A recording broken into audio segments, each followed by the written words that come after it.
আমি দেবাশিস ঘোষ খসড়া বার্তা থেকে গত সপ্তাহে কিছু খবর নিয়ে আপনাদের সামনে হাজির হয়েছি। বিশ্বের সেরা 5 ধনকুবেরের সম্পত্তি 4 বছরে বেড়েছে দ্বিগুণেরও বেশি। রিপোর্ট অক্সফ্যামের। দাভোস, বিশ্বে ক্রমশ ধনবৈষম্য বেড়ে চলেছে। গরিবের হাত থেকে সম্পদ স্থানান্তরিত হচ্ছে পুঁজিবাদীদের হাতে।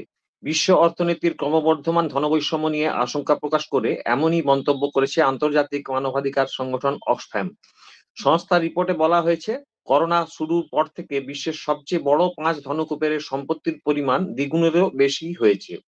এই প্রথম 5 জন হলেন অ্যামাজন কর্তা জেফ বেজোস, ফেসবুক কর্তা মার্ক জুকারবার্গ, টেসলার এলন মাস্ক, ওরাকলের র্যালি ইলিশান, লুই ভুতোর বার্নার্ড আর্নল্ড। ওয়ার্ল্ড ইকোনমিক ফোরামের বার্ষিক বৈঠক শুরু হয়েছে দাভোসে। সোমবার প্রথম দিনেই অর্থনৈতিক বৈষম্য নিয়ে বোমা ফাটিয়েছে অক্সফ্যাম। সংস্থার রিপোর্ট অনুযায়ী এই দশকের মধ্যেই বিশ্বের প্রথম লক্ষ কোটি ডলারের মালিকের দেখা মিলবে।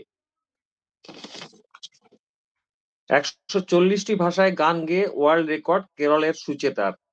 তিরুবনন্তপুরম, হাতে পেয়েছিলেন মেরে কেটে মাত্র 9টি ঘন্টা। এরই মধ্যে 140টি ভাষায় গান গেয়ে বিশ্ব রেকর্ড গড়লেন কেরলের বাসিন্দা সুচেতা সতীশ।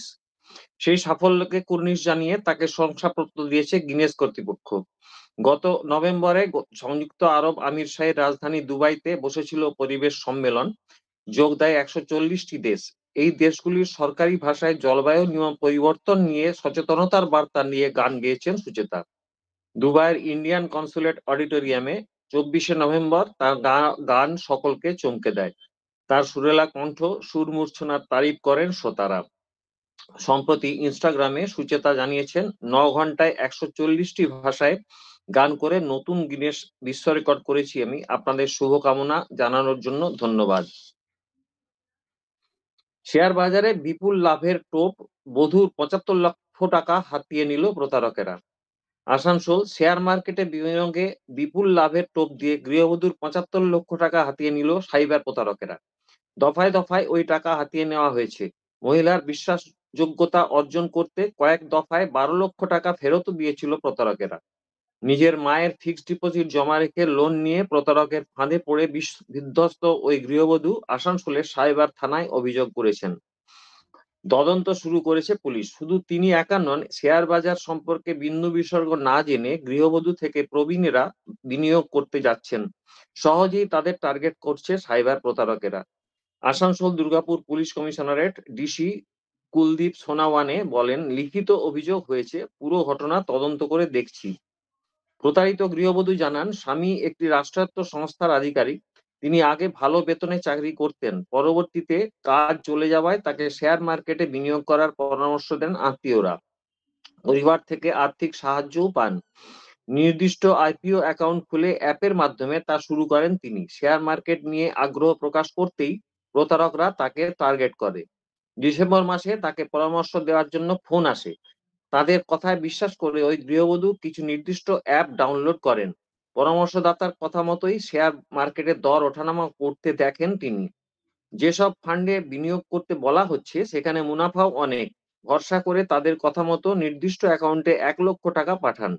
পরের দিনই দেখেন সেই টাকা 1,05,000 হয়ে গিয়েছে। 5,000 টাকা তুলে বেজায় খুশি হন তিনি। এরপর তাদের কথা মতো বিনিয়োগ বাড়াতে থাকেন। প্রতারকরা তাকে সম্পূর্ণ ফাঁদে ফেলতে কিছু টাকাও পাঠাতে থাকে। বেশি টাকা লাভের আশায় মায়ের ফিক্সড ডিপোজিট থেকে লোন নেন। দফায় দফায় মোট 75 লক্ষ টাকা বিনিয়োগ করে ফেলেন। তারপরেই তার নজরে আসে ওই নির্দিষ্ট কোম্পানির নামে শেয়ার কেনানোর জন্য প্রতারকেরা সক্রিয় হয়েছে। থানায় অভিযোগও দায়ের হয়েছে। তারপরেই দ্রুত টাকা তোলার চেষ্টা করেন, কিন্তু তাকে জানানো হয় অ্যাকাউন্ট ফ্রিজ হয়ে গিয়েছে। এরপরেই সোমবার ওই বধূ আসানসোল সাইবার থানায় লিখিত অভিযোগ দায়ের করেন। তার আর্জি, মায়ের ফিক্সড ডিপোজিট জমা রেখে লোন নেওয়া 40 লক্ষ টাকা যাতে ফিরে দিতে পারেন সেই ব্যবস্থা করুক পুলিশ। আসানসোল দুর্গাপুর পুলিশ কমিশনারেটের সাইবার শাখা গত বছর উল্লেখযোগ্যভাবে কাজ করেছে। সাইবার প্রতারকের কাছ থেকে প্রায় 2.5 কোটি টাকা উদ্ধার করে প্রতারিতদের হাতে তুলে দিয়েছে তারা। পুলিশ সূত্রে খবর, ওই বধূ একা নন। এইভাবেই বয়স্ক ও সাধারণ মহিলাদের টার্গেট করছে প্রতারকেরা। কোনোভাবে শেয়ার সংক্রান্ত বিষয় নিয়ে ইন্টারনেটে সার্চ করলেই তার তথ্য হাতিয়ে ফোন করছে প্রতারকরা। তাদের ফাঁদে পড়লেই সর্বশান্ত হওয়ার অবস্থা তৈরি হচ্ছে। ডিসি জানান, শেয়ার নিয়ে পরামর্শ দিতে চাইলে সেবির লাইসেন্স থাকা প্রয়োজন। সাধারণ মানুষ কারো পরামর্শে চলার আগে তা যেন দেখে নেন। সেবির অনুমতি ছাড়াই অনেকে শেয়ার বাজারে বিনিয়োগে নিয়ে পরামর্শ দিচ্ছেন, ভুল বুঝিয়ে প্রতারণা করছে সাইবার প্রতারকেরা। সবাই এই জন্য সাবধান হয়ে যাবেন।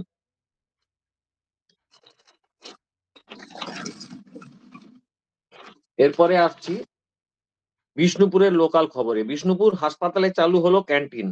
অবশেষে বিষ্ণুপুর হাসপাতালে ক্যান্টিন চালু হলো। দীর্ঘদিন ধরে বিষ্ণুপুর সুপার স্পেশালিটি হাসপাতালে ক্যান্টিন চালুর দাবি উঠেছিল। সেই মতো টেন্ডারের মাধ্যমে বেসরকারি সংস্থাকে ওই ক্যান্টিন চালু করার দায়িত্ব দেওয়া হয়। হাসপাতালের মেন গেটের সামনে বুধবার থেকে তা চালু হয়। বিষ্ণুপুর জেলা হাসপাতালে সুপার শুভঙ্কর কয়াল বলেন, হাসপাতালে প্রচুর মানুষজন বাইরে থেকে আসেন। তাদের হাসপাতালে খেতে গেলে বেশ কিছুটা দূরে যেতে হতো। হাসপাতাল চত্বরে সেই ব্যবস্থা করার জন্য দীর্ঘদিন দাবি উঠেছিল। সেই মতো ক্যান্টিন চালু হলো। এরপরে আসছি আরেকটি বিষ্ণুপুরের লোকাল খবরে। চারণকবি বৈদ্যনাথ মেলা নিয়ে বিষ্ণুপুরে বৈঠক হলো। চারণকবি বৈদ্যনাথ মেলা উপলক্ষে বিষ্ণুপুরের বৃহস্পতিবার মহকুমা শাসকের অফিসে প্রস্তুতি বৈঠক হয়।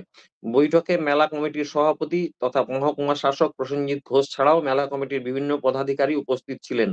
মেলা কমিটি সূত্রে জানা গিয়েছে, আগামী 2রা মার্চ শহরে পোড়ামাটির হাটে মেলা শুরু হবে। দুদিন ধরে তা চলবে। মেলায় সাহিত্য, সংস্কৃতি নিয়ে আলোচনা এবং অনুষ্ঠান হবে। এরপর আসছি খেলার খবরে।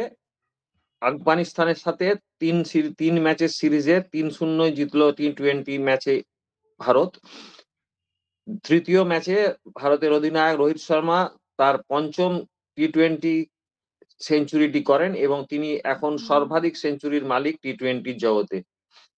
আজ কলিঙ্গ সুপার কাপে মুখোমুখি হচ্ছে মোহনবাগান এবং ইস্টবেঙ্গল।